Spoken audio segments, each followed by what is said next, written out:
The QHoax.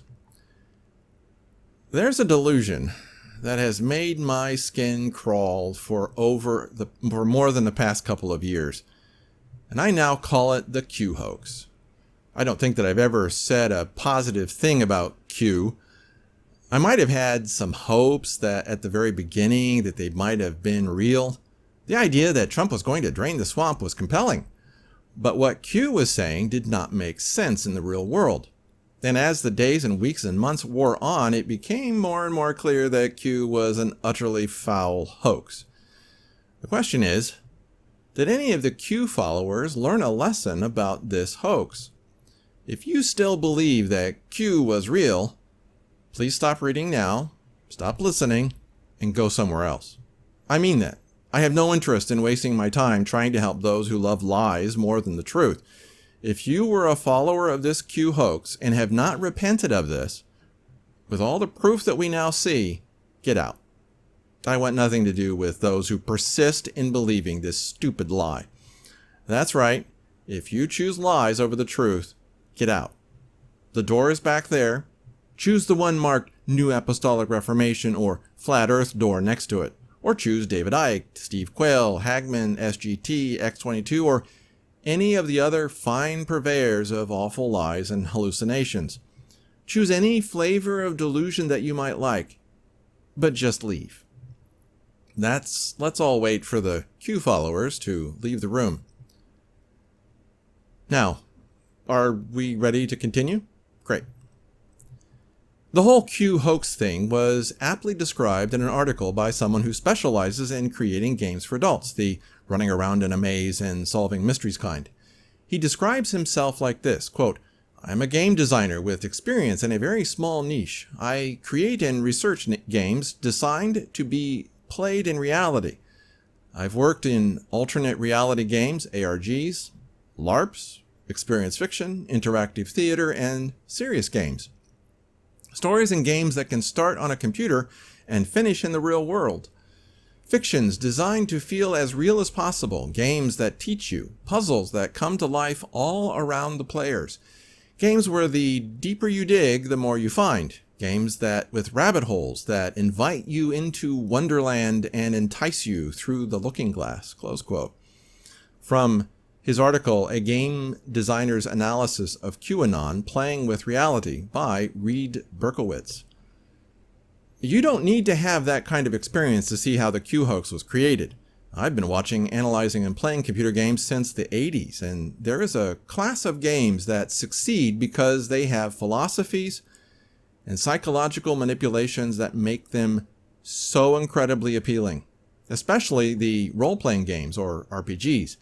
And the Q hoax was just that, an RPG, a role-playing game with a twist. The way that Reed describes it is interesting. He says this, quote, "When I saw QAnon, I knew exactly what it was and what it was doing. I had seen it before. I had almost built it before. It was gaming's evil twin, a game that plays people," close quote. That is an extremely perceptive observation. In the Q hoax, the player was Q, and you were the game. As the saying goes, Q followers were played like a fiddle, and I've seen lots and lots of that. Flat earthers, Mormons, Marxists, and Muslims are all extreme examples of real-life role-playing games where followers were manipulated into dancing to the tune of the game player. But Reed Berkowitz isn't done shedding light on this. He goes on to introduce a very interesting term, guided apophenia. What an interesting phrase, and as a writer, I just love new and interesting phrases, at least the ones that I like. And this one cuts to the heart of so much that is wrong with human beings. Here, read the definition of apophenia as shared with us by Reed. Quote, "Apophenia is the tendency to perceive a connection or meaningful pattern between unrelated or random things, such as objects or ideas," close quote. I don't think that there's a single person on this planet that has not suffered from this at one time or another. In fact, I'm betting that we all have been accused of something not true because our accuser perceived a connection or meaningful pattern that just didn't mean anything. Why, just the other day, Mrs. Little accused me of doing something for her because I cleaned up some stuff. And I tell you that I am completely innocent of any charge of doing housework. It was an accident, I tell you, but I'm willing to take the credit. I always try to be good, but I rarely try very hard to be nice. It's just too much work. But when Mrs. Little wants me to do something, I do it, almost always. Anyway, where was I? Ah yes, guided apophenia. Then what Reed Berkowitz has to say about it. Reed shared some of his experiences with creating games that went seriously wrong, because the players saw meaning in perfectly random elements within the game environment. His players suffered from apophenia, and it was a problem. In fact, it's a problem for every game designer that wants to create something that people will enjoy, as opposed to leading players in frustrating circles.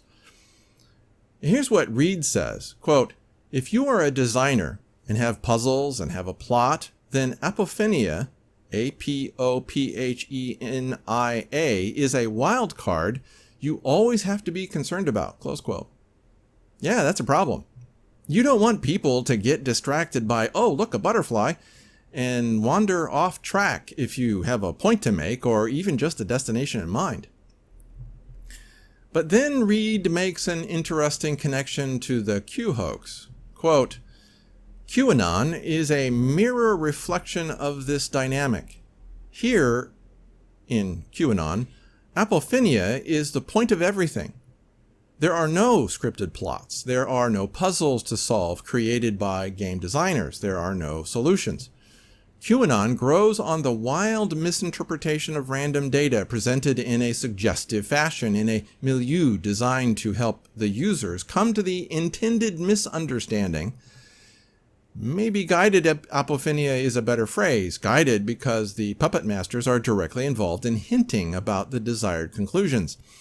They have preceded the conclusions. They are constantly getting the player lost by pointing out unrelated random events and creating a meaning for them that fits the propaganda message Q is delivering.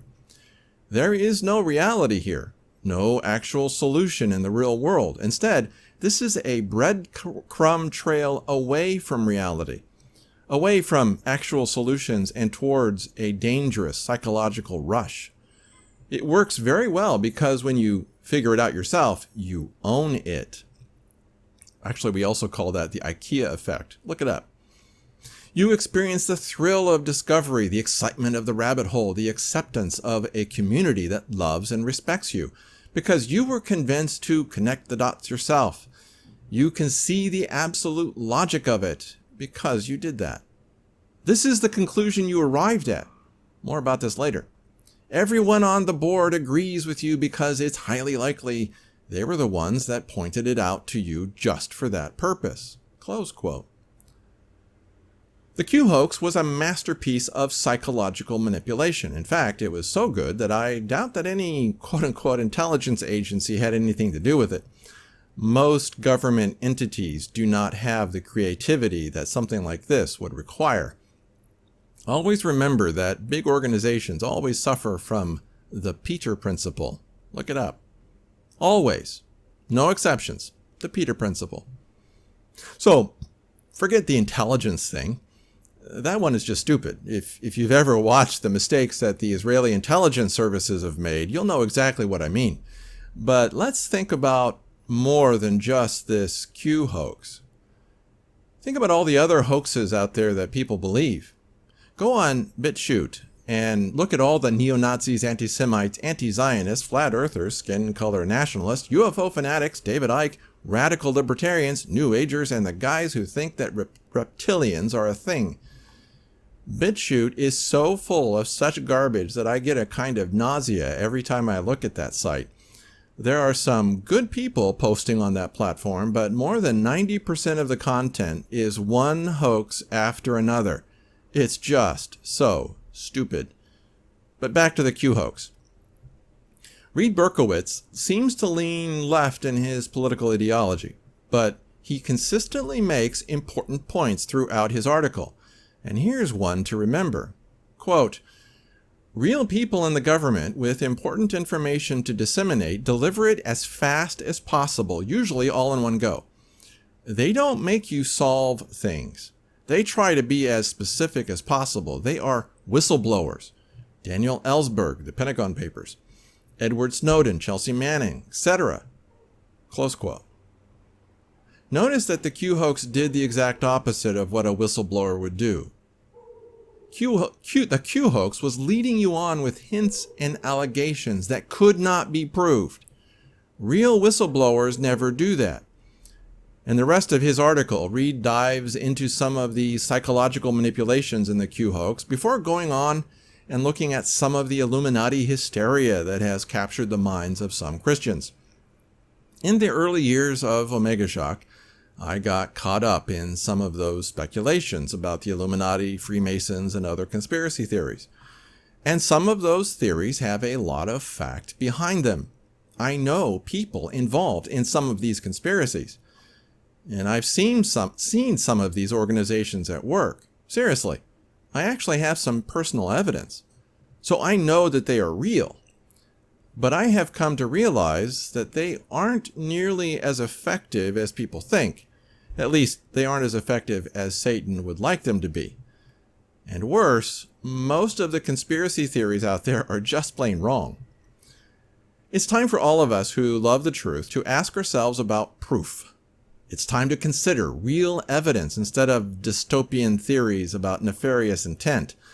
Some of what people call truth is just overheated imagination.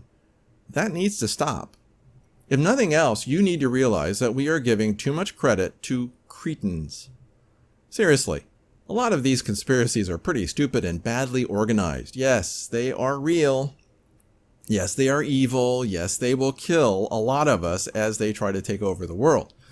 History is full of accounts of morons being stupid and killing lots and lots of people in the process. It always happens like this. Always. What you need to do is make sure that you understand the warnings and signs that the Bible gives you, and not worry overmuch about what evil people do. Evil people will always do evil. Were you expecting something different? Worse, our focus on evil has distracted us from what God is doing. He knows exactly what needs to be done, and He's doing it. In fact, here's a snapshot of God's plan from Revelation. Quote, "And the 10 horns which you saw, and the beast, these will hate the harlot, and will make her desolate and naked, and will eat her flesh, and will burn her up with fire. For God has put it in their hearts to execute His purpose, by having a common purpose, and by giving their kingdom to the beast, until the words of God will be fulfilled." Close quote. Revelation 17, verses 16 to 17, New American Standard Bible, 1995 version. God is going to, and already has, put His plans into the hearts of those who are evil. I know that we like to think of Satan as the one orchestrating the events of the last days, but it's not true. Yes, Satan has a big role to play, but it is God who is the one with the plan. So, follow the plan, God's plan, not some QHoax cooked up by a pig farmer in the Philippines. That was a Shockcast short. If you want to help keep Omega Shock and the Shockcast alive, there's a link below that can help you do that. I am truly grateful for all of you who have helped this ministry continue. And if you would like to see the longer video that this Shockcast short comes from, click the link in the description section below, or you could just click that box up there.